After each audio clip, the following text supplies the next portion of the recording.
Amigos oyentes, hermanos queridos, buenos días. El Evangelio del día, hoy 30 de septiembre del año 2019. Hoy termina el mes de la Biblia, llamamos a septiembre mes de la Biblia. Y es el día de San Jerónimo. Recordemos a San Jerónimo. Jerónimo fue el primer traductor de la Santa Biblia del hebreo al latín. La versión de Jerónimo, la Vulgata Latina, que hasta nuestros días la estamos leyendo, fue la versión usada por la Iglesia durante siglos, se sigue usando todavía. Espléndida versión de un sabio cristiano, un hombre que puso su vida al servicio del ministerio de la palabra, uno de los grandes de la patrística. Recordemos San Agustín, San Jerónimo, San Juan Crisóstomo, San Ambrosio, los grandes padres de la Iglesia. Bueno, nuestro homenaje a San Jerónimo y sobre todo podemos imitar el ejemplo del santo. Un hombre que dijo una frase que ha perdurado a través de los siglos y que es para tenerla siempre en cuenta. Y respecto de la importancia que tiene la Sagrada Escritura, la Santa Biblia. Recuerda esto Jerónimo, no es posible conocer bien a Cristo si no se conoce bien el Antiguo Testamento. Así que no desechemos el Antiguo Testamento. Es palabra de Dios, el Espíritu Santo es el autor, por manera que hay que leerla y tenerla como libro de cabecera permanentemente durante todos los días de nuestro estar en este mundo. Difundirla, compartirla. Tenemos que ser voceros de esta palabra. Bueno, y vamos a ir a la palabra entonces, vamos a ir al Evangelio del día de hoy. Aquí estamos Patricia y Miguel, este matrimonio cristiano, dispuestos a leer y comentar este Evangelio. Primero la lectura, Patricia. Lectura del Santo Evangelio según San Lucas, capítulo 9, versículos del 46 al 50. Un día surgió entre los discípulos una discusión sobre quién era el más grande de ellos. Dándose cuenta Jesús de lo que estaban discutiendo, tomó a un niño, lo puso junto a sí y les dijo: El que reciba a este niño en mi nombre, me recibe a mí, y el que me recibe a mí, recibe también al que me ha enviado. En realidad, el más pequeño entre todos ustedes, ese es el más grande. Entonces Juan le dijo: Maestro, vimos a uno que estaba expulsando a los demonios en tu nombre, pero se lo prohibimos, porque no anda con nosotros. Pero Jesús respondió: No se lo prohíban, pues el que no está contra ustedes está en favor de ustedes. Palabra del Señor. Gloria a nuestro Señor Jesucristo. Fijémonos en las cualidades, las características del niño. El niño, particularmente en este tiempo en que estuvo Jesús como hombre entre nosotros, el Verbo de Dios se hizo carne y habitó entre nosotros. El niño era, no menospreciado, pero considerado lo que es. Realmente un niño no puede enseñar mucho, el niño tiene que aprenderlo todo, el niño está subordinado a la autoridad paterna y materna, el niño no toma decisiones que sean fundantes para el conjunto de la sociedad. El niño tiene que ser cuidado. Bueno, y fíjense que curiosamente cuando entre los discípulos de Jesús surge la inquietud de quién será el más importante en el reino de los cielos. Y esto después del segundo anuncio que hace Jesús de la pasión. Parece que los discípulos, claro, todavía su nivel de comprensión no era muy adulto, hablando de niños y adultos, ¿no? Y entonces parece que no le dieron al tema la importancia que tenía, que era capital, central, claro, y pasaron más bien a considerar la importancia de ellos, la importancia personal en el seno del grupo apostólico. Y entonces Jesús toma la decisión de mostrarles algo que tenemos que tener en cuenta siempre los cristianos. Las características del niño. Seamos como niños. ¿En orden a qué? En orden a la inocencia, en orden a la humildad. en orden a no considerarnos el más importante, ni fundamentalmente importante. Tenemos que estar los cristianos siempre al servicio unos de los otros. Tenemos que marchar en el último lugar, no buscar los primeros puestos, como por ejemplo hacían los fariseos y aquellos que se consideraban importantes en el tiempo de Jesús. Recordemos, buscaban los primeros asientos en las sinagogas, en los banquetes, en las reuniones importantes. Consideraban que tenían que ser importantes. Bueno, no somos importantes.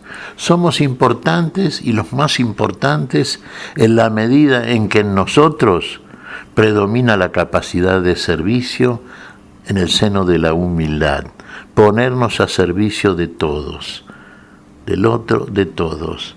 El más importante es el Señor, y el único importante porque es el que nos comunica a todos la vida que vamos a tener y que tenemos cuando lo recibimos, es el Señor. Y el Señor mostró algo que para nosotros debe ser el rasgo característico de todo cristiano: humildad, servicio, ponernos a disposición, siempre a disposición. No busquemos los primeros lugares, cosa que el Señor cuestionó, precisamente a los que tales cosas hacían, sino que busquemos, sí, el primer lugar dentro de la inocencia, de la humildad. Así seremos verdaderamente importantes en el reino. Así seremos miembros de este reino de los cielos. Y ahí la importancia no existe. Todos son igualmente importantes. Si la humildad, la justicia están mostrándose a través de nosotros como el rasgo característico, entonces estamos cumpliendo y estamos realmente difundiendo la doctrina de la vida, la verdadera doctrina. Fíjense que acá hay un punto siguiente, hay dos puntos en este evangelio. Acá los discípulos le dicen a Jesús también esto, que parece que vieron a uno que predicaba en el nombre de Jesús, que expulsaba demonios, pero que no andaba con el grupo. Entonces trataron de expulsarlo, lógicamente, porque entendieron que no pertenecía al grupo. Pero la respuesta de Jesús no es precisamente la que están esperando. Jesús, ¿qué les dice?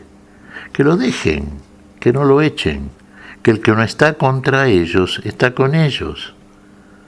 Fíjese, el Espíritu Santo sopla donde quiere, y cualquiera que trae una doctrina, una palabra, un consejo, que esté en armonía, de acuerdo con la enseñanza de Jesús, de acuerdo con todo esto que estamos hablando, ¿no es cierto? Bueno, debe ser respetado porque su palabra es importante, su palabra es edificante. No está contra el grupo, no está contra el Señor, está a favor de Jesús. Todo lo que sea preconizar, predicar el bien debido, el bien para todos, el amor entre todos, el servicio, todo aquello que tiene que ver con lo que fundamentalmente tiene que realizar el pueblo de Dios, el pueblo cristiano, el verdadero pueblo, la iglesia de Cristo. Bueno, está implícitamente convirtiéndose, constituyendo el que tales cosas hace, independientemente de dónde provenga, en un miembro más, a favor de los intereses del reino de los cielos. No busquemos exclusivismos. Fíjese, cuál es el error del pueblo de Israel, que se consideraba pueblo elegido y consideraba que todos los demás pueblos deberían ser apartados, como si fueran impuros, inmundos, totalmente marginados, como si Dios solamente les perteneciese a ellos. Un error de soberbia, de egoísmo, de orgullo, un error que es un error, y si es un error es pecado, error y pecado es lo mismo, y eso no agrada a Dios. La historia lo demostró, y ahora nosotros tenemos que asumir la conducta verdaderamente cristiana, la que Jesús nos enseña. Toda palabra que esté de acuerdo con la doctrina de la vida que nos enseñó el autor de la vida, debe ser recibida, aceptada y sobre todo tomada en cuenta para ser puesta en práctica, hermanos. Todo lo que está presidido por el amor procede de Dios. Ahora, lo que está combatiendo al amor no es de Dios. Bueno, entonces, humildad, inocencia, servicio, todo lo que está de acuerdo con estos rasgos fundantes, todo eso procede de la vida, procede del autor de la vida, viene de Dios, bienvenido sea, y hay que difundirlo y fundamentalmente obrarlo, practicarlo. ¿Qué te parece, Patricia? Pues mira, Miguel, como bien decías, ¿no? Ser humildes como niños, sentirnos necesitados de ese gran amor que nos da nuestro Señor, sentirnos apapachados por Él y como buen padre abandonarnos en sus brazos. En sus brazos protectores, claro está. Abandonarnos en Él, entregarnos plenamente. En brazos, en manos de la vida, de la sabiduría, del Dios, que es uno para todos, sin exclusión, sin discriminación, de personas, de pueblos, de lenguajes, de razas, de colores de piel, de todo eso. Que lamentablemente el ser humano, cuando está separado, alejado de Dios, bueno, no termina de discriminar. Por una causa u otra, son verdaderas multitudes las discriminaciones que hace el hombre alejado de Dios y del principio de unidad en el amor. ¿Qué te parece si agradecemos al Señor? Muy bien, Miguel. Te damos gracias, Padre Celestial, en el nombre santo de nuestro Señor Jesucristo. Te damos gracias, Padre, te pedimos perdón por nuestras faltas. Señor, pedimos tu bendición para este día. Tu espíritu de amor, tu espíritu de unidad, tu espíritu de humildad y servicio. En tu nombre santo lo hacemos, Señor. Por Jesucristo, Señor nuestro. Amén y amén. Amén.